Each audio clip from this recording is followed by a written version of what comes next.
Listeners, welcome back to the Lost In Postulation podcast. I'm Nicola Volpi, and in the green corner joining me today, mealy-mouthed and insincere, it's Neil Fitz Not So Magic. How long are you going to be dining out on this apology? Like just milking it for all it's worth? You know, you've got to. You've got to. They came back, the listeners, after your apology to Mr. Fallon, which we're going to continue with today, actually. And they came back and they said your apology was, and I quote, mealy-mouthed and insincere. It was insincere. I can... Okay. I was reflecting on this thinking like, should I even have apologized at all? And I stand by what I did. And let's pick it up in the segment because we are going to get on to a bit more Fallon content, which I do think muddies the waters a little bit and makes it a little bit more interesting. A lot of Fallon coming around. We're really running with this. He's just coming back from the strike, right? All his writers are coming back now and he's going to be live on air. Maybe he will address the podcast. We can only hope. Yeah.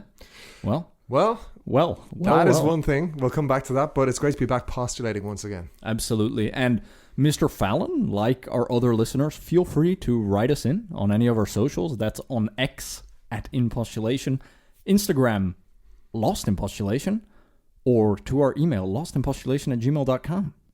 Phenomenal stuff. And listeners, while you're there, make sure to subscribe on every platform you follow, including our YouTube channel. That is a new one. Yes. Yeah. Brave new world. We are getting started and we're doing video today, actually. We can wave to those viewers. Yeah. Welcome along.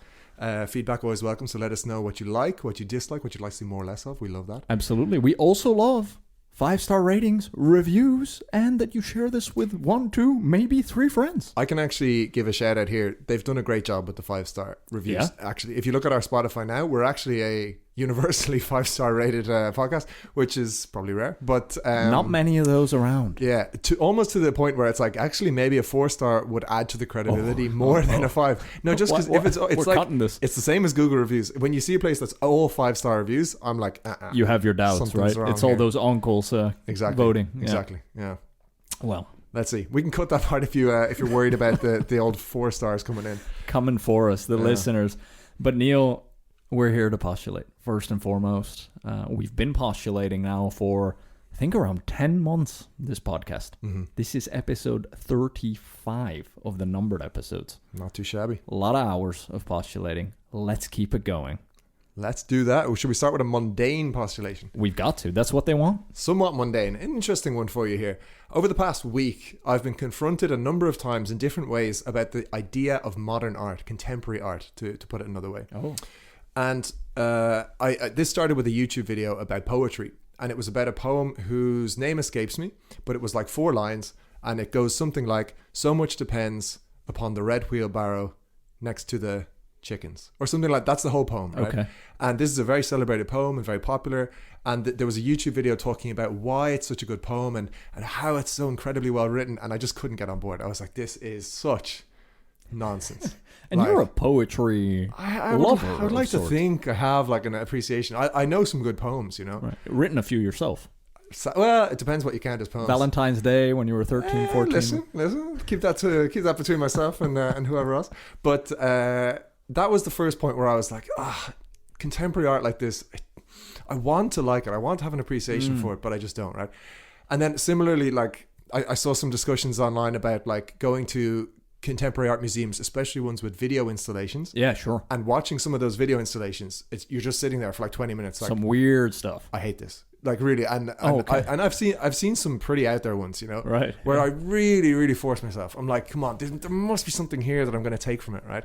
So anyway, this is the long-winded intro to my mundane. My mundane postulation to you, I suppose, is where do you stand on this? Because I don't think you're one of those out there artsy kind of people, but I also thought maybe you'll surprise me with this one. Wow.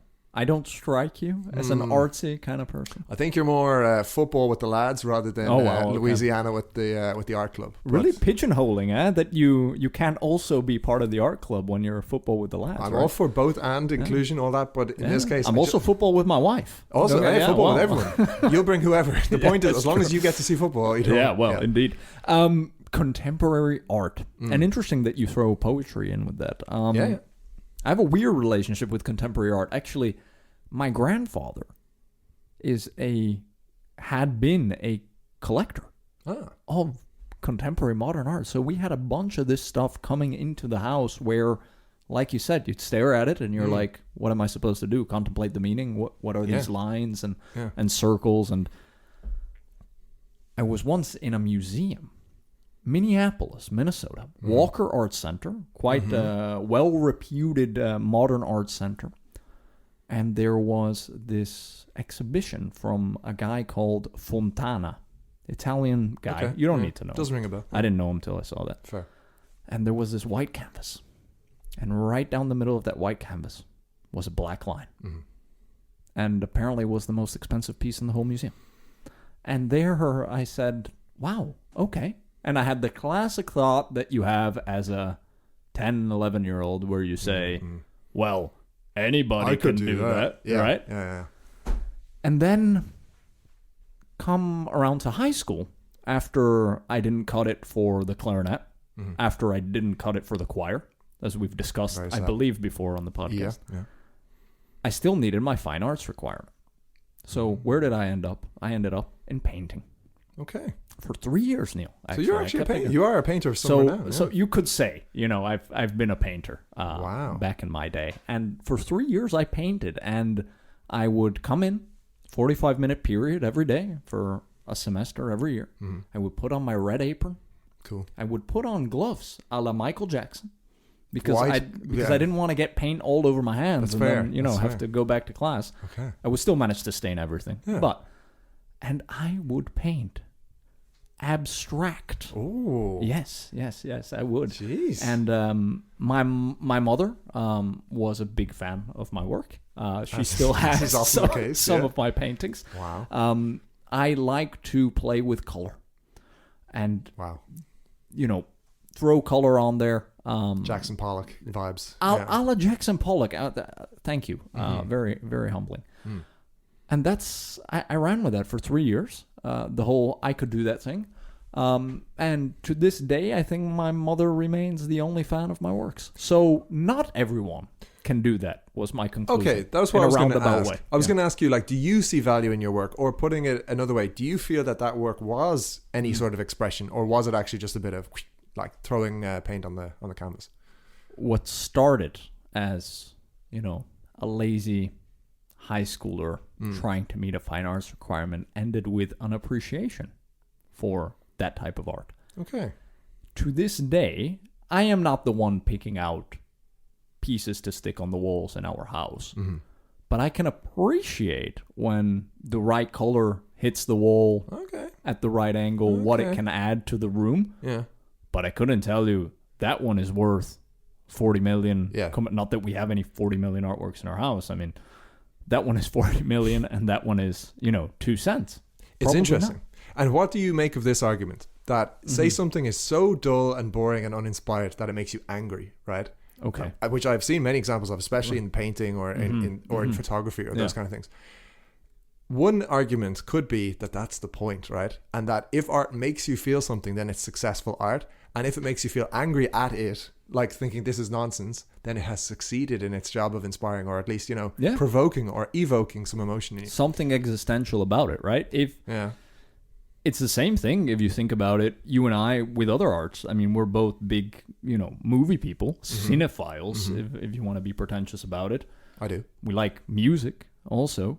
And sometimes there would be people that the music we might like or to each other say, what the hell is that? Or the films. Yeah. And on the other hand, you could say it starts a polarizing discussion. It does. Between lovers and not lovers. Which is useful. Yeah. And, has it then served its purpose? Maybe. And I guess where I'll land the jet on this is the following. For me, it's a question of effort, right? And what I don't have time for, and still will probably be consistent in this, regardless of how my evolving views of art are, is if it took someone 2 seconds to make and with zero effort, and it didn't pull anything, it didn't require anything of them, right? They didn't have to search their soul for something to put on a page, Then I am always going to lean a bit towards you're getting away with something here. It's like the Emperor's New Clothes, All right. Yeah. That's where I land with this. I think it's fair. So you are not a fan of lazy contemporary art? Yeah. if I can see the strings, if I can see the process in my head, and it's like this really can't have taken more than 2 minutes, as you say, like a blank canvas, It needs to have a very compelling backstory for me to forgive the fact that it took 2 minutes to make. Where do you land on poop coming out of Campbell's soup cans? Poop coming out? Where do I land on that? It's a very famous... Is it? I don't remember if it's Warhol. I don't want to say it's Warhol, just photography. So Warhol did the Campbell soup montage. Okay, right. But there was no feces involved at any point. There was a guy that did poop coming out of Campbell's. Okay. I am going to now do something that we don't often do, because we are going to do a live fact check here. Very rare for the show. Yeah. And I am literally Googling poop Campbell's and seeing what comes up. Warhol poop can. Oh, he did. So it's okay. Wow. Yeah, look, I mean, the very reliable Google images.